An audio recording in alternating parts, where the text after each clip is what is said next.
In this episode, Ghost Hunter Dave will be played by this cat.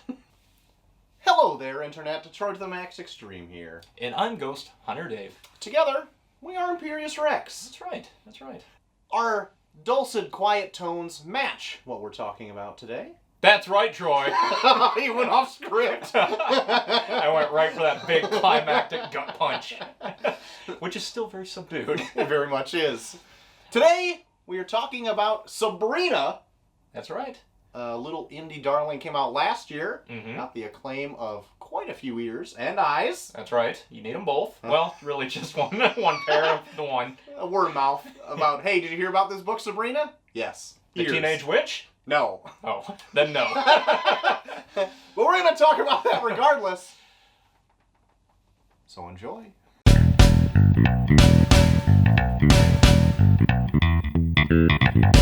So Sabrina is an original graphic novel by Nick Drnaso? Drnaso? Sure. It's tough.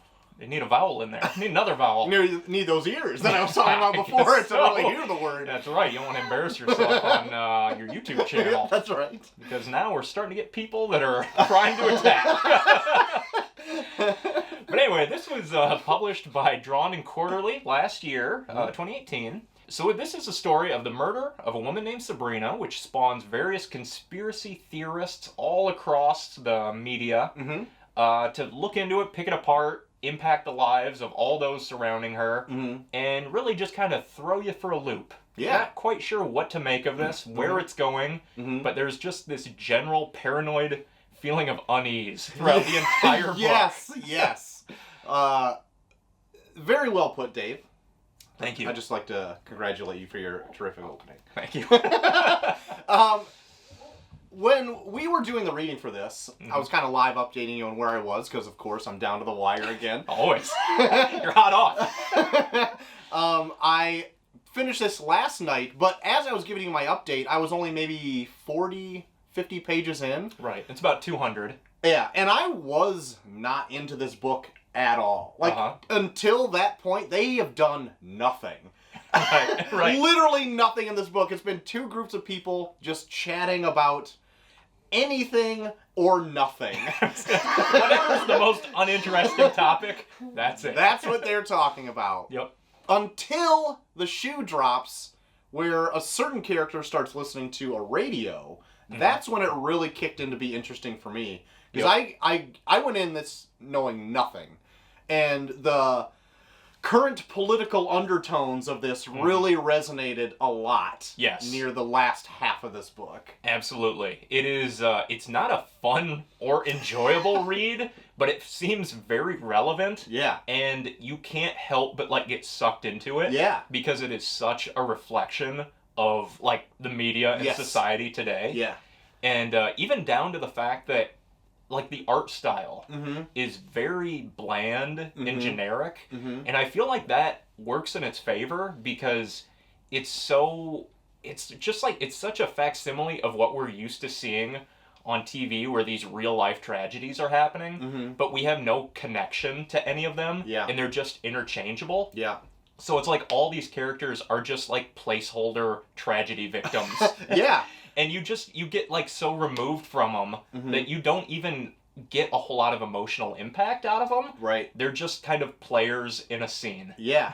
It's like almost like a paper doll of a person. They could be almost anything. Yeah. I didn't really fall into that either until late, because at first I'm like, man, there is like nothing going for this book for me right now. I don't like, it's so simplistic that I'm like, man, I try too hard or something like this. I don't know what it is. But it definitely fits. As it goes on, you're like, oh, that was deliberate why they made it like this. He's not a bad artist at all. No, he knows exactly what he's doing, and everything's got a super crisp, clean line. But the only thing I would have to say is the downside to it is that all the characters look alike. Yeah. Yes. To the point where when there's someone like military garb, I'm like, who is talking? Right. At this point. Yeah. Yep. So, like, the setup, other than it's around the murder of Sabrina, there's several characters that it focuses on. It kind of jumps back and forth between. So there's Teddy, which is Sabrina's boyfriend, who's left in like a nearly catatonic state Yeah. after he finds out that she died, and he goes to stay with a childhood friend of his, Kelvin, who's a recent divorcee, and also a U.S. military employee. Yep. And then there's also Sabrina's sister, who kind of pops in and out, and we see how she's dealing with like the emotional turmoil of the tragedy. Yeah. And I completely agree with you, where I heard all the acclaim this book was getting, so I was like, all right, I'm just going to do it because it's outside my wheelhouse. Yep. I'm just going to see what there is to see. Kind of how, like, a non-comic reader might go on to something we recommend. Yes. This is, like, one step further, where it's a non-comic for comic readers, maybe? I don't know where it fits in there. But I was having a hard time getting into it, too. And the panel layout and how many panels, like, it's just like, my lord, it's just so, like, taxing. Yeah. But then there is a moment where suddenly I was completely into it, and the rest just flew by. Yeah, I did a panel by panel view, so some pages were like just like boom, boom, boom, boom, boom. Yeah. Because there's no dialogue on maybe 90% of the page sometimes, and it's just like people looking, about to say something, and then be depressed and sit instead. But then, yeah, once it did hit that point, I'm just like flying through the end of this book, mostly for morbid curiosity. Yeah. And you just feel like something is gonna drop. Oh, it's like a ticking time bomb of a book. Yeah, and that tension is there up until the very end. And I'm like, oh my god, what's gonna... Like, at the very end where Kelvin is like getting to another point in his life, I'm just like, oh shit, like, it's gonna follow him wherever he goes. There's so many things aligning that you know something really bad is gonna happen. Yes. And then it always still kind of misses your expectations, or what would you say? Subverts them. Yeah. Yeah. And then it goes on to something else, but that tension still lies there, just beneath the surface. Yep. And you just want to scratch it to see it'll feel better. That's right. So the thing that really kicks us into gear is all of a sudden a murder tape is leaked to the press, showing Sabrina's murder. Yeah. And they investigate this, find her body along with the body of her supposed killer. And that just sparks another huge, like, media outrage. Right. Where everyone has a theory. Yep. And it gets to the point where this just despicable, like, Alex Jones type of radio personality is getting people all hyped up and behind him for ratings. Yep. And trying to come up with all these crazy theories, how all the friends and family are crisis actors. Yeah. And there's this truth beneath the surface. Yeah. So much that Teddy, Sabrina's boyfriend, gets roped into it. Yeah. And while he's just laying around in his underwear day after day, he just starts listening to that, and it just starts brainwashing him. To the point where he almost attacks his friend in one moment, where that is one of those really tense moments where you're like, oh my god, just nobody move. Okay, somebody move. I need some sort of release. Yeah, I know. And that was the spur right there when he started listening to that Alex Jones. And even, like, I didn't really catch it the first few pages it was doing it, because it seemed like it was almost easing the reader into it as well. Yeah. And then it started spouting off, like, some crazy nonsense, and I'm like, oh my god, I almost fell for it. Yeah, where there's these truth seekers who are just berating all of the family members, saying, like, we really urge you to reveal the truth. Tell us what you know. Yeah. Come clean. Yeah. And then they're like threatening him. They're like, we know where your wife lives, you know? Yeah. Just these horrible things. And then, like, brothers in Christ. Yeah. It's so real. I know. Like, oh, this is just, it's not even fun. It's too close to what's actually going on. I know. But with that being said, like, I think maybe the almost like muted tone of the rest of the book before that leads you up to, like, make this real life shit even more impactful. Because it's so mundane. Yeah. And it's like, it's what we live in every day now. And, I mean, I guess we'll spoil this as we go in, so spoilers ahead. You don't ever get a big reason why she was killed. No. It was just an ordinary girl who was, like, in the wrong place at the wrong time. Yeah. And the killer, if it was him, you know, I assume it is, but they lead you through a bunch of different scenarios. most of them posed by the crazy Alex Jones guy. Yeah. But you just don't get any catharsis from it. Mm-mm. It's just constantly, like, left hanging where you're like, but is that it? Yeah. You can just, I mean, most likely, if there was a real life scenario, is a terrible random act of violence that these conspiracy theories took, and they just want it. There's like this Cracked video before Cracked went defunct. Yeah. Of the host of the show and the owner of Cracked at the time went on there and talked about like how all these conspiracy theorists just want a villain to root against, and they can't just accept that there's just random acts of violence. Yeah. And that's that the world is chaos. Yeah. And it has to be for everything has to be for a reason. And so like I always look at that to a point where it's like, just shut up and just like everyone else get on with your lives. Yeah. All this shit's gonna happen and it's gonna be terrible, but like for the characters in this book, it lives with them. Because even like the main character, Kelvin, he's like getting emails and shit like that because people found out his email address. Yeah. And it's like, hey, we know where your wife and daughter live. They're confronting him in his house and saying like he's an actor and he looks different than he did in this photo when they like Googled him like 10 years ago, and they're like, why were you replaced? What do you have to hide? He looks like this actor from another show or whatever. Just like, oh my god, people. Yeah.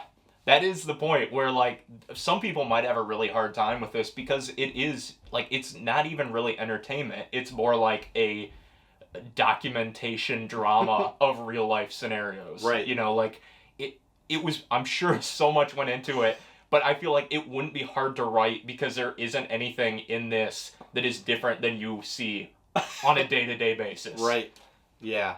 But to just tie it all together into a narrative, you know, it's very impressive.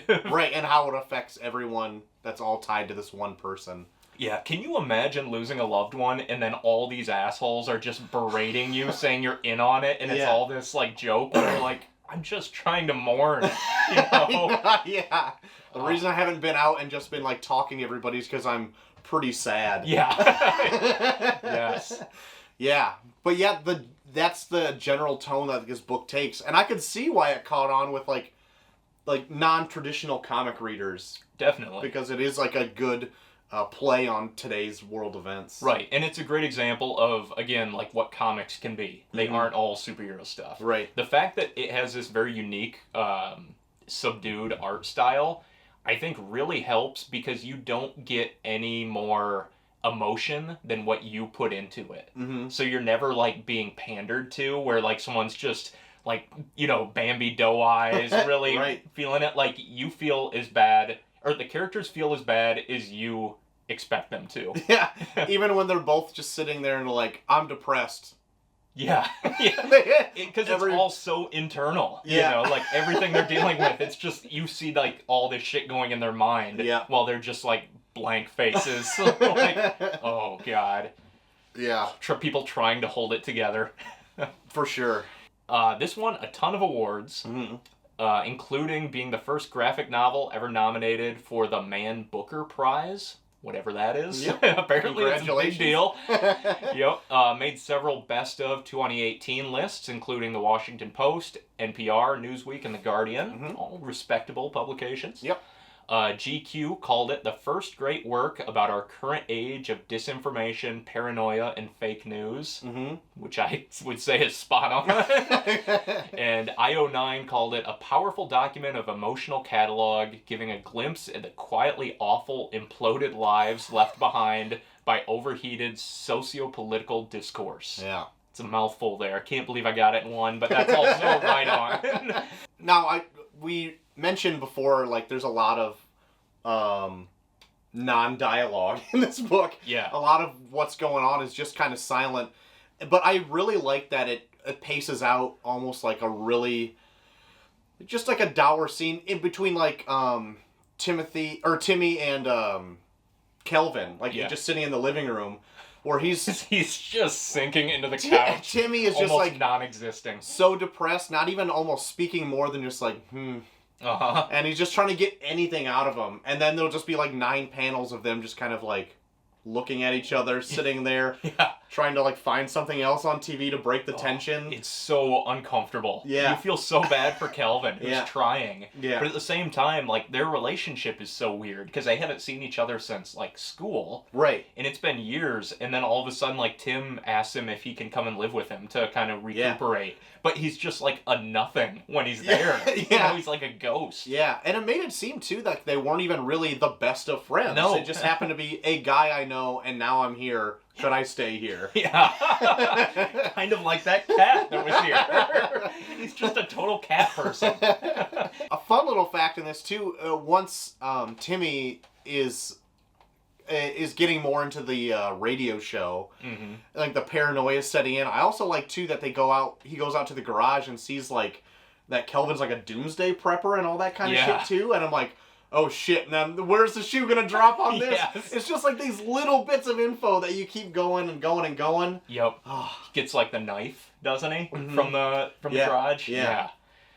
Yeah, and exactly the same thing where you're like, is Kelvin, like, is he all squared away? Right. And like, he's fine. He's just a guy that has some hang-ups about like being a doomsday prepper. He's but in the army, maybe he knows more than we do. Yeah. We don't know.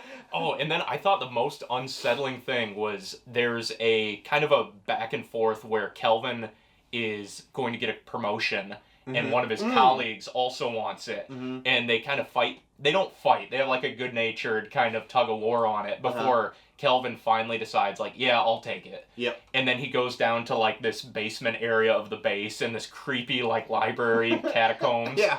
And his buddy goes there and confronts him and says this really like off-color comment about the whole cover-up and conspiracy theory. And it's almost like, we know you're in on it. Why don't you just admit the truth? Yeah. And they just stare at each other for a while. And then he's like, just kidding.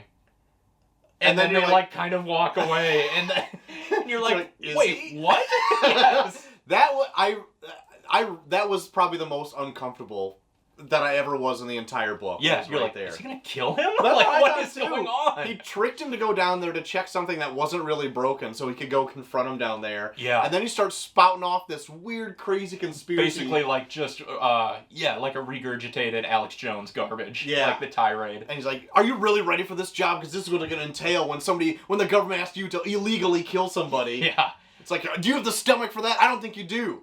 And he's just like, fuck you, man! Hey, man, take it easy. I'm just joking. Yeah. It's like, yeah. and even he doesn't know how to react. He's like, what? Are you? Yeah. Yeah, there's so many things like that are just like, okay, is it what we think it is? Yeah. Or I guess it leads to more conspiracy theories, but like, obviously the point of this is to not get involved in like this crazy bullshit that people conjure up out of horrible tragedies. Yeah. And what I really loved about this, how it actually kind of resolves itself, is that another horrible tragedy takes over as the main media coverage, and then everyone just forgets about this, and these people kind of try to get back to their regular lives. Yeah, the news cycle starts all over again. Yeah. So it's just like another horrible tragedy, and someone else is going to get bombarded with these psychos. I know. Whew. Yeah. Chilling. Yep. It is. I would say it's a very chilling book. Yeah. In a way that's not like horror at all. No. It's like a real life horror scenario. Yes, for sure. And this is actually on, or it's slated to be made into a movie. Oh, okay. Adapted by Drew Goddard for Regency Pictures. Awesome. So I'm like, yeah, that could work. Yeah, I feel like this is a very like cinematic. You wouldn't think cinematic, but I could totally see this as like a very low key. Yeah. Just Trent Reznor score, just this, industrial mood setting tone through the whole thing. Yeah. I think it could be pretty cool. I think it would be pretty good. Would you recommend this book to anybody? I think so. I would too. I feel like it'd be a certain crowd I would recommend it to. I wouldn't recommend it to my mom, for instance. But someone that could appreciate like what it's saying. Someone that wouldn't be like, oh, it's ugly and boring. You know? It's like, yes, but that's the point of this. So when I finished the book, I totally had a reversal of what I thought about it when it was done. And I would end up recommending this to people. I wouldn't maybe necessarily recommend it to like all my comic buddies, but more like real people. Yeah. Outside of like our little circle here. Yeah. Yep. and just to like get a little taste of what else is to come, and then they can read Spider-Man. Yeah, exactly. Yeah, I love the fact that it's out there, it exists, and I would like to see more things like this. You know, this is very different from what we normally see in the comics medium. Yeah. And it's like, hey, that was actually really good. Who would have thought, you know? Also something you could give somebody to, and then you find out what they're what they really think about it, and then if you want to be friends with them or not anymore. Right. Yeah. That's a good like little test. Yep. And the ultimate plus is you can give it to him and not have to preface it by saying, like, but before this, Peter died and Doc Ock switched his brain with him, and now it's Doc Ock in Peter's body. Yeah, like, you read it as one, and that's it. So, overall, good, right? Yeah. Yeah. I see why it got all those awards and accolades and all that stuff. Yep. Going in, thought it was junk. Coming out, it was great. Glad I read it. I Me wouldn't too. read it again. I wouldn't read it. No. Not if you paid me. But I'm very glad I did. And I think it is totally like a great like icebreaker discussion worthy comic. For sure. Yeah. Yeah. So there you go, folks. Sabrina. A little dip into the indie pool. We're going to try to do that a little more here and there. Now that the summer movie season is winding down and we can take a little break from all this superhero fare, let's get into something a little different. That's right. That's right. So, have you read Sabrina? Did you check out this accoladed? Is that a book? No. Nope. That's not a book or a thing. That's nothing. You just brought up nothing. That was nothing. So, what did you think of Sabrina? Have you read it? Did you check it out in 2018? Was getting all these accolades? Ooh, you're ahead of the curve. You're ahead of us. That's for sure. Let us know down below what you think, and if there's any other indie darlings that we should maybe dip our toes into as well. That's right. But until next time, I've been Short of the Max Extreme. And I've been Ghost Hunter Dave. And we've been Imperious Rex. We'll see you next time. Bye-bye.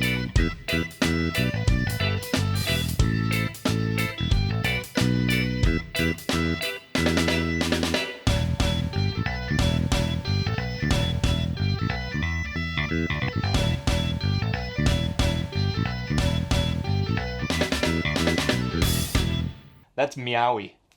I know. Well, I'm saying I for prefer listeners. rat-a-cat-tat, or whatever you said before, so let's change it to that. Oh, getting the bird's eye view here. If the bird was looking into a cat's asshole. Which it always does. Now, get out of here, meowie! Get.